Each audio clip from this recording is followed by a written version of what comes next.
State Farm went through and made massive contract changes.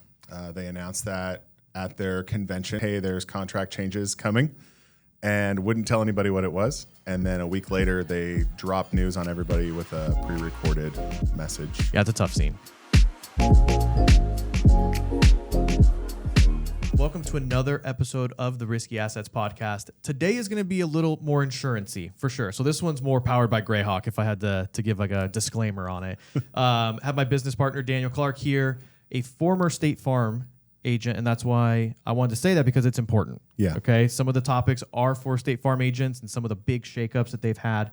And we want to just be able to provide information at a high level to be able to answer a lot of questions that we know are coming up. So, Daniel, you know the drill. What happened? I know the State Farm guys already know, but like, what happened and how can we help? State Farm went through and made massive contract changes. They announced that at their convention, hey, there's contract changes coming, and wouldn't tell anybody what it was. And then a week later, they dropped news on everybody with a pre-recorded message. Yeah, it's a tough scene. One of the big changes that was there, obviously they have some income changes, which they're, we'll leave to that to someone else. But one of the big ones is that benefits are no longer offered through this corporate plan, and they need to go get it on their own. Correct. And not just their medical benefits, but all of them. Group life, right. Disability, all of those things are being taken away. So obviously one of the pain points that Daniel is well aware of, because he's a former State Farm agency, is that, we are here to help State Farm agencies. We've kind of built our brand on being able to help with P&C leads and not poach business from State Farm agents that are sending them to us.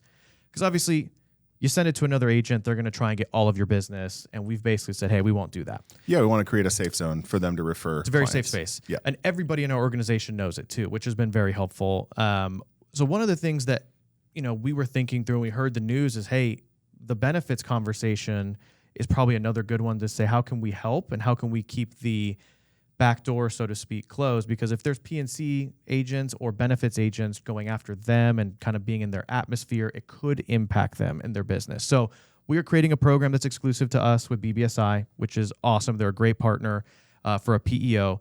And we're also, again, doubling down on our commitment to not poach business and be careful with those relationships and honor them. So describe realistically what we are now trying to do with BBSI for State Farm agencies across the country. Our first thought was, how do we help? Of course. That was our, just from a foundational perspective, was I have a lot of friends that are impacted by this.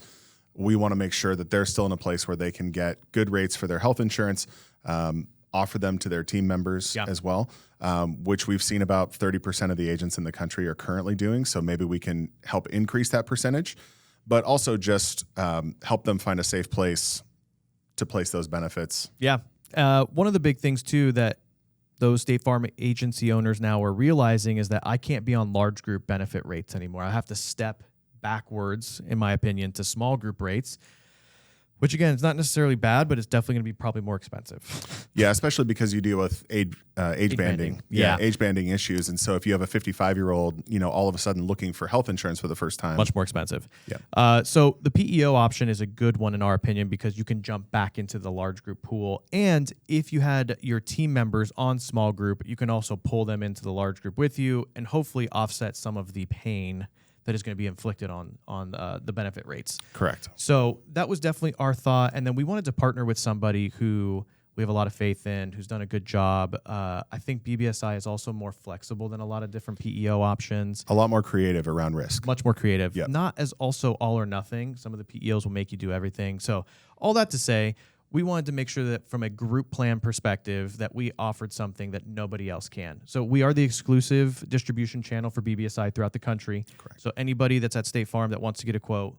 we are going to be the ones that run it. BBSI at the same time wanted a very trusted partner who wasn't going to make it difficult for them. They know that we're honest, ethical, and all that good stuff. So it's a good partnership for both parties. And because it's a good partnership, we were able to negotiate rates for their admin fees, because some PEOs will look at it and say, hey, no matter what the partnership level is, it's $150 a month per employee in admin fees, no questions asked. Well, a lot of them had minimum monthly, so $1,500 to $1,800 with one employee, like they had a minimum. So BBSI is being very helpful. They have some caveats to kind of offset some of the smaller groups, which I think were really fair at the same time. Sure. So one of the things we wanted to do in this podcast, one, is we need to address a lot of questions because we've been getting a lot of them from current State Farm owners here locally and in other states already. So we just wanted to go through some of the big ones. Let's just tackle really quickly the contractual issues. Sure. So that was the one we got hit with within the first 15 minutes of us posting that we have an exclusive network. Yep. So the W-2 issue. Yep. Explain it. There's a contractual issue there. And what have we kind of learned through the whole thing? So what we learned from State Farm agents yesterday was that when they apply for their team member to get an email address with the company, one of the questions asked is this your W-2 employee? And so we had State Farm agents that were like, hey, I have to be listed on the W-2. Right. We interpreted that a little bit differently as we saw it as they want to make sure that you're not hiring 1099s. Correct. That's the crux of the issue there. But yes, they still need to be your W-2 employee. Correct. BBSI is a co-employment arrangement. It is not an employee leasing arrangement. Or staffing. Or staffing. It is neither of those things. So what's important for you guys to understand is that on the W-2, paychecks, everywhere, you will be the employer of record. Yes. Bar none. You are sharing them with BBSI, but they are yours. You also, one of the questions was on there, you carry all the liability for employment laws, for making sure they're paid properly. Like, they are your employee, bar none. And it passes the IRS financial liability test because you're paying the taxes, you're paying the benefits. All of it comes out of, and is registered on your DE-9s and your 941s. Correct. So we answered that question up and down. We made sure that it was correct because we know it could have been a huge problem to just run into that buzzsaw. Yeah, and as the State Farm agent, your state tax number is on their W-2. Correct. So it will show. It's listed. It is your employee. The other one was like access to books and records or something to that effect that was on that contract. And because of the W-2 issue, that was a presented question. There's no issues there because it is your employee. You're not giving access to someone who isn't your employee. Correct. So yes, you're good there. So I know that's going to be a popular question.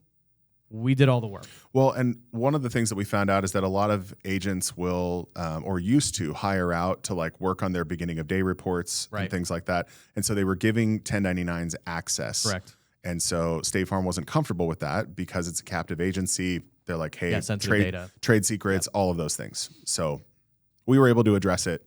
It's fine. And it will work great. I guess housekeeping. This is not individual insurance. Correct. So if you're asking, hey, if it's just me and that's it, it's not going to work. These are group programs.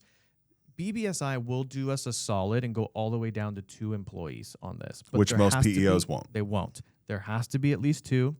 And to get them to do that, you have to buy workers' compensation from them. Again, on the clerical stuff, it's so easy. It's cheap. They just want another way to be able to capture some money because under 5 to 10 employees, they are not making any money to set up those groups. So we thought that was a really cool thing of them to do, to go down that low and be able to kind of work with us there. Yeah, they were looking at it basically saying the juice isn't worth the squeeze. Yeah. Unless we get certain line items in place. Yeah. So over 10 employees, you don't have to take their comp. We still think it's a great idea. I mean, like, not having to do payroll, really, just it's reporting, it's done on its own. There's no audit at the end of the year. Yeah, pay as you go. It's all those clerical. things are built in. And as we use a PEO. We do. And so the ability to just have one debit out of your account every pay period for 401k, workers' comp, payroll, taxes, benefits, it's so clean and easy. Yeah. So one of the things you talked about losing for those State Farm agencies was, their ancillary, their group life, dental vision. So we're coming in with an all-in-one solution for BBSI, and even some other the ancillaries like 401k and the group permanent stuff. Yep. Those are kind of add-ins that we can bolt on, voluntary, AFLAC voluntary. There's so many things that can come into that large group platform that we'll be able to offer them. Yeah, 100%. Which is great. Run it down. I mean, what do we charge for doing these quotes? What are we looking at there?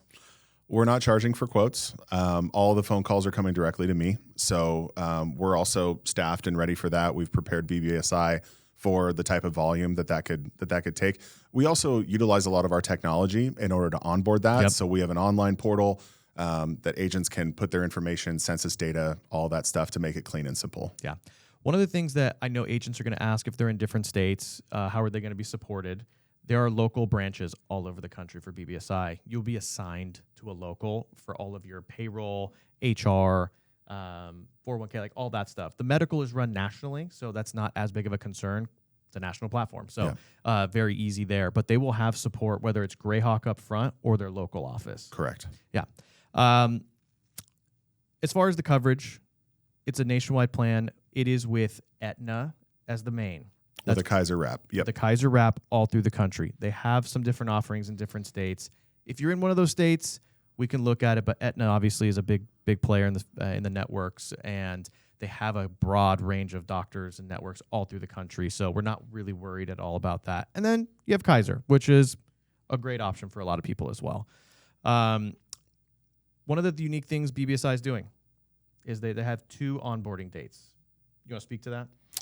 October 15th, or October 1st, rather. October 1st. October 1st gives you the ability to do a rate lock for 15 months. So a lot of times, or every time actually, they do health renewals every single year, which means that your rates can change every 12 months. If you want to get coverage in force effective October 1st, BBSI is giving a rate lock for 15 months, so until January 1st of 2028. Very helpful. And if you guys are looking at us like, why the heck would I do that? Well, you can get your employees into it without you hopping in right away, and you can have a qualifying event on January 1st for yourself. Correct. And then jump into your own plan. Sounds a little counterintuitive, but it works that way. It does work. So we wanted to give the ability to people to go, hey, I want to take care of this before January 1. We also think there's going to be a big push for a lot of people at one time to kind of spread them out just transparently. And the 15-month rate lock is very attractive, in our opinion. So if I could take a 15-month, I would take it every time. So that's a really cool feature. You're not going to get that a lot of places. They also just don't know for sure if they're even going to get a COBRA offering as of January 1st of next year. And so there's a lot of unanswered questions still. I would think they have to, but I guess it's a backwards world, you know. What is the agencies that are going to be working with the PEO, BBSI, what are they getting out of them on top of just benefits? We talked about benefits a lot, but what are they getting? Well, you make yourself a lot more attractive as a landing spot for potential hires. You also get a lot of employee retention. The better benefits that you offer, the more attractive it is for your employees to stay with you long term. So if you come in and you have a whole bunch of HR support, you offer large group benefits, you offer a 401k, you offer group disability, group life, you look very robust as an employer. So even if you have 5 or 6 employees or 10 or 11, whatever it is, it's a very attractive offering for employees to look at and say, that's a legitimate company and I want to be a part of it. Yeah, I think there's just the benefits are really a sticking point for a lot of people, as they should be.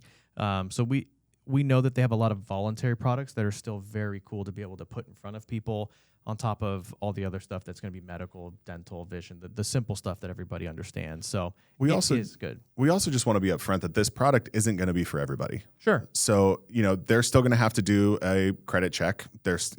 And they're going to have to want to offer benefits to their employees. Yeah. So this is a no-brainer for people who are already doing it. For the people who aren't and are coming off and they consider it, I think it's a good option. But yeah we're not going to be a fit for everybody. A one-person group's not going to be good.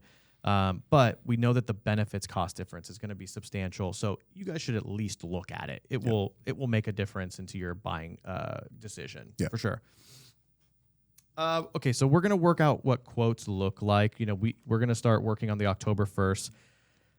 Time frame should be 2 to 4 weeks to get quotes turned around, depending on how complex the group is and dependence and all that good stuff. Ideally, we would love to have all of their data by the middle of August.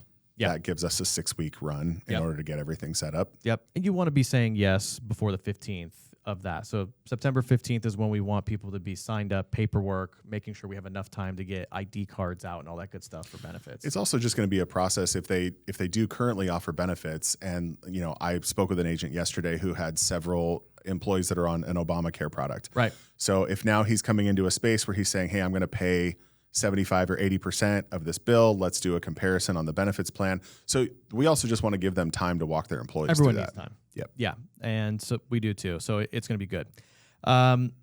It speaks to maybe another question. There's not going to be any gap in coverage. We're not going to let that happen. We only will tell you to cancel once we know everything is in place and everyone's comfortable, signed on the dotted line and all that good stuff. Am I locked into a contract with BBSI? No. This is like comp, guys. There's really no downside. There are short rate penalties on the comp side. There's always short rate. Now, because it's clerical, it's going to be so minuscule, it's almost not worth talking about. And because it's pay as you go. And it's pay as you go. I just want to be upfront that would be your only downside on clerical payroll. Like, it's just not going to be a lot of money. Everything else you can just walk out of. Yep. Okay. 401k. Do I have to contribute to the 401k? You do not. So a lot of agents in the country are using, or in California, are using a Cal Savers program. Right. This just gives a little bit more robust of an offering. Correct. Through a great 401k provider. A lot of people confuse simple with 401k. So if you have a simple, you have to match. Right. That's not just California, that's everywhere. This is not that. So don't feel like you have to contribute because you're trying to offer a simple. It's a 401k, it can be voluntary. You can match if you want, you can do whatever you want there. But this is a large plan. Rates are decreased because of the scale of it. So it is helpful to be able to do that. Anything else we wanted to add? Because we've covered a lot of the questions off of here, if not all of them. I think I would just add, don't be scared of it. Yeah. I think that there's a tendency to look at the unknown and go, oh, I don't know if that's going to be a fit for my agency. It's like, let's just walk down the path and see if this can be a good fit for you and your team. There's a huge shift to the PEO market.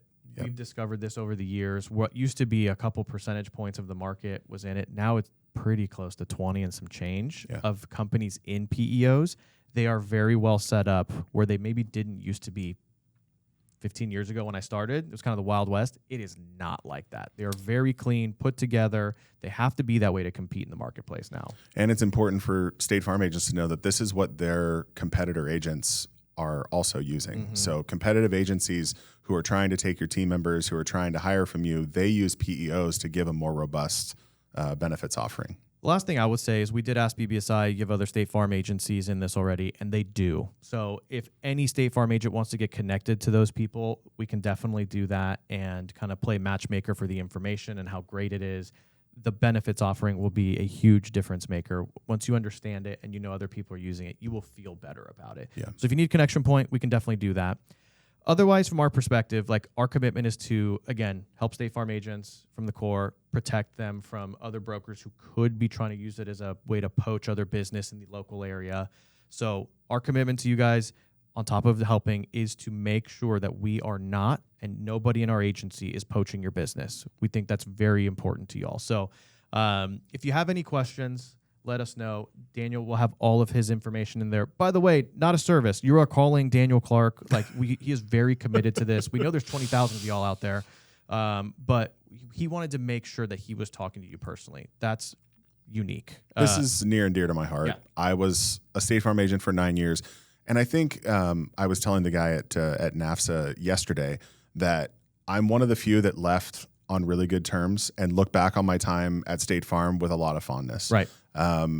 It's not for everybody to leave the company. It was just the right time and the right offer for me to go. Sure. But it's not for everybody. And so I wanted to be helpful. Like I said, I know so many friends that are going through difficulties with this that my heart just goes out to them, and I want to be a help. So. Well, with that said, I hope that answers a lot of the questions that you guys will have. We will be doing webinars over the coming weeks and months to make sure that people get their questions answered and can talk to us further. Otherwise, we will leave a link in the description to get the information collected. We'll send out anything else you need as well. We hope you enjoyed, and we'll talk to you soon. See y'all.